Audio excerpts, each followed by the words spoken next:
رانا صاحب، بلوچستان کے اندر ویسے ہی بہت دہشت گردی کے واقعات ہوتے ہیں، اور خاص طور پر یہ جو پرٹیکولر ہزارہ کمیونٹی کو ٹارگٹ کرنے والے واقعات ہیں، یہ بھی ہمارا 20 سال کی تاریخ کا ایک حصہ ہے۔ ہمیں ان کا خاتمہ کرنا ہے، بلوچستان کے اندر بھی دہشت گردی روکنی ہے، فورن انوالومنٹ ہو یا لوکل ان کے کوئی ہم نوا وہاں بیٹھے ہوئے ہیں تو ان کو مکانا ہے ہم نے۔ آپ سارے لوگوں سے اب ہم نے آنکھیں لگائی ہوئی ہیں آپ کی طرف کہ آپ ایک سیاسی آواز، ایک آواز بن کے اٹھیں اور مطالبہ کریں کہ یہ جگہ ساری صاف کی جائے، جو بھی ایسے ایلیمنٹس ہیں ان کا کلا کما کیا جائے۔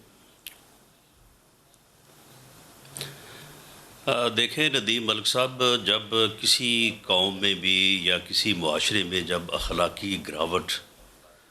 اور ذہنی جو ہے وہ پستی جو ہے وہ گھر کرتی ہے، تو پھر ہوتا یہ ہے کہ اس معاشرے میں جو کوئی سینر آوازیں ہوتی ہیں، جو کوئی صحت مند آوازیں ہوتی ہیں، مثبت آوازیں ہوتی ہیں، وہ بھی آہستہ آہستہ جو ہے وہ ٹمٹمانے لگتی ہیں اور کمزور ہونے لگتی ہیں۔ مجھے بڑا افسوس ہوا یہ بات سن کے علی محمد خان کے منہ سے کہ جی جو لوگ سیاسی طور پہ اس کو استعمال کر رہے ہیں وہ بہت غلط کر رہے ہیں۔ یعنی میننگ دیر بھائی کہ اگر آپ اس مسئلے کے اوپر بات کر رہے ہیں یا اگر میں اس مسئلے کے اوپر بات کروں گا تو ان کا مقصد یہ ہے کہ ہم اس مسئلے کے اوپر کوئی سیاست کر رہے ہیں یا اس کو سیاسی طور پہ استعمال کر رہے ہیں، یا اگر کسی نے کوئی اس سے پہلے بیان دیا ہے تو اس نے اس کو سیاسی طور پہ استعمال کیا ہے۔ معاملہ یہ ہے کہ یہ اس قسم کے جذباتی نعرے کہ جی ہم چھوڑیں گے نہیں، ہم بدلہ لیں گے، ہم ایک ایک کا بدلہ لیں گے، ہم پورا حساب لیں گے، وہ بھائی پچھلے 20 سال سے جو ہے وہ اس ملک میں جو ہے وہ دہشت گردی ہو رہی ہے۔ سبھی کوشش کر رہے ہیں، حکومتوں نے بھی کوشش کی ہے، سیاسی جماعتوں نے بھی کوشش کی ہے، اداروں نے بھی کوشش کی ہے، ہمارے ایجنسیز نے بھی کوشش کی ہے، اور اپنی پوری نیک نیتی سے کی ہے، پورے زور سے کی ہے، پورا دل لگا کے کی ہے، قربانیاں دی ہیں، شہادتیں جو ہے وہ لی ہیں، لیکن یہ معاملہ جو ہے یہ رک نہیں سکا اور ابھی پتہ نہیں کب تک نہیں رکے گا۔ لیکن معاملہ یہ ہے کہ اب اس وقت سیاسی حکومت کو کیا کرنا چاہیے، پولیٹیکل لیڈرشپ کو کیا کرنا چاہیے؟ وہی کرنا چاہیے جو کل آپ کہہ رہے تھے۔ چلے کل آپ کہہ رہے تھے کہ جی استعفیٰ دینا چاہیے، چلیں استعفیٰ آپ نہ دیں، لیکن آپ کو جانا چاہیے وہاں پہ۔ اس وقت آپ کہہ رہے تھے کہ جی کیوں نہیں آیا آصف زرداری، یہاں پہ جو ہے وہ لوگ بیٹھے ہیں اپنی لاشیں لے کے۔ جب ان کے کان میں آواز پڑی تھی کہ جی وہ یہ مطالبہ کرنے والے ہیں، ان کو اسی وقت وہاں پہ جانا چاہیے تھا۔ ہم ہمدردی کے علاوہ، یہ حکومت ان کے ساتھ اظہار ہمدردی کے علاوہ، ان کی دل جوئی کے علاوہ کچھ نہیں کر سکتی۔ یہ بات کی باتیں ہیں کہ جی ہم چھوڑیں گے نہیں اور ہم جو ہے وہ ایک ایک کو سے جو ہے وہ بدلہ لیں گے اور ہم سب کو جو ہے وہ گرفتار کریں گے، یہ جب کریں گے سو کریں گے۔ جو بات ملک صاحب آپ نے کی ہے کہ ہم سب کو ایک آواز بننا چاہیے، اس ایک آواز کے لیے جو ہے وہ قوم کو اکٹھا کرنے کے لیے ایک ایسا شخص چاہیے جس کے دل میں درد ہو، اس کے سینے میں پتھر نہ ہو،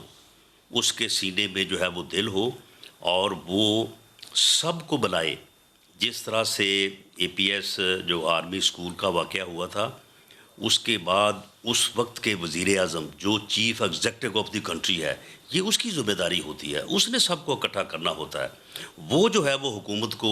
جو ہے وہ لیڈ کر رہا ہوتا ہے، یہ نہیں کہ جی میں نے فلاں کو رانا بھیج صاحب، دیا، میں میں نے فلاں کو بھیج کل دیا، پروگرام میں بھی کل ایک کہا کو تھا، آج بھیجا آپ سے تھا، براہ راست آج سوال دو بھی کو پوچھتا بھیج ہوں دیا۔ کہ اگر پرائم تو منسٹر تو نہیں گئے، آپ تو تو اپوزیشن کے طور پر ان پہ تنقید کریں، میں بھی کرتا ہوں،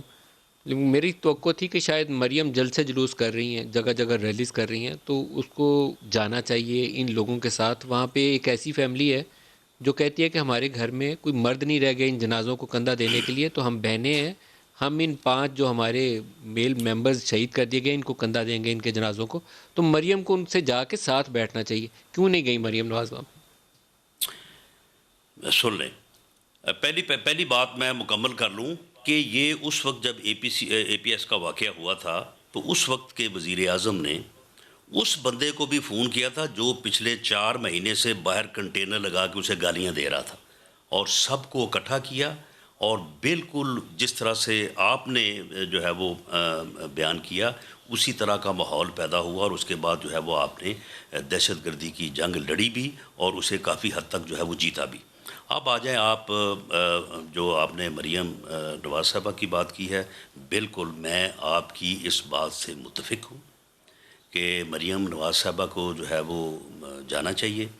اور کل تک کی جو میری انفارمیشن ہے کہ اس بارے میں انہوں نے پارٹی کے ساتھ مشاورت کی تھی، وہ آج جانا چاہتی تھیں، لیکن ان کو پارٹی کی طرف سے اور کچھ سینئر لوگوں کی طرف سے یہ مشورہ دیا گیا کہ آپ پی ڈی ایم کے وفد کی صورت میں ہمیں جانا چاہیے اور اس وفد کا آپ کو حصہ ہونا چاہیے۔ آج کیونکہ پی ڈی ایم کی پوری لیڈرشپ جو ہے وہ وہاں بنوں میں موجود ہے، اور ہوپ فلی میرا یہ اندازہ ہے کہ میں اس کے بارے میں میری کسی سے بات نہیں ہوئی کہ پی ڈی ایم کا وفد جو ہے وہ اگلے ایک آدھ دن میں جو ہے وہ وہاں پہ ضرور جائے گا، اور ان کے ساتھ اظہارِ جو ہے وہ اور مریم تسلی بنو یا میں کیوں نہیں تھی آج؟ اظہارِ افسوس جو ہے وہ کرے گا۔ نہیں، وہ ان کا پہلے سے جو ہے وہ یہ پروگرام تھا کہ وہ کیونکہ ہم کافی ہیکٹک جو ہے وہ پچھلے دنوں میں ابھی کل ہم آئے ہیں بہاولپور سے واپس، تو بنو کے معاملے میں مردان انہوں نے پارٹیسپیشن کی تھی، تو بنو پہ جو ہے وہ ان کی طرف سے جو ہے وہ معذرت تھی۔ ہماری پارٹی کے سیکرٹری جنرل جو ہے وہ وہاں پہ گئے ہیں اور انہوں نے پارٹی کو جو ہے وہ ریپرزینٹ کیا ہے، لیکن ندیم ملک صاحب وہ مریم شازیہ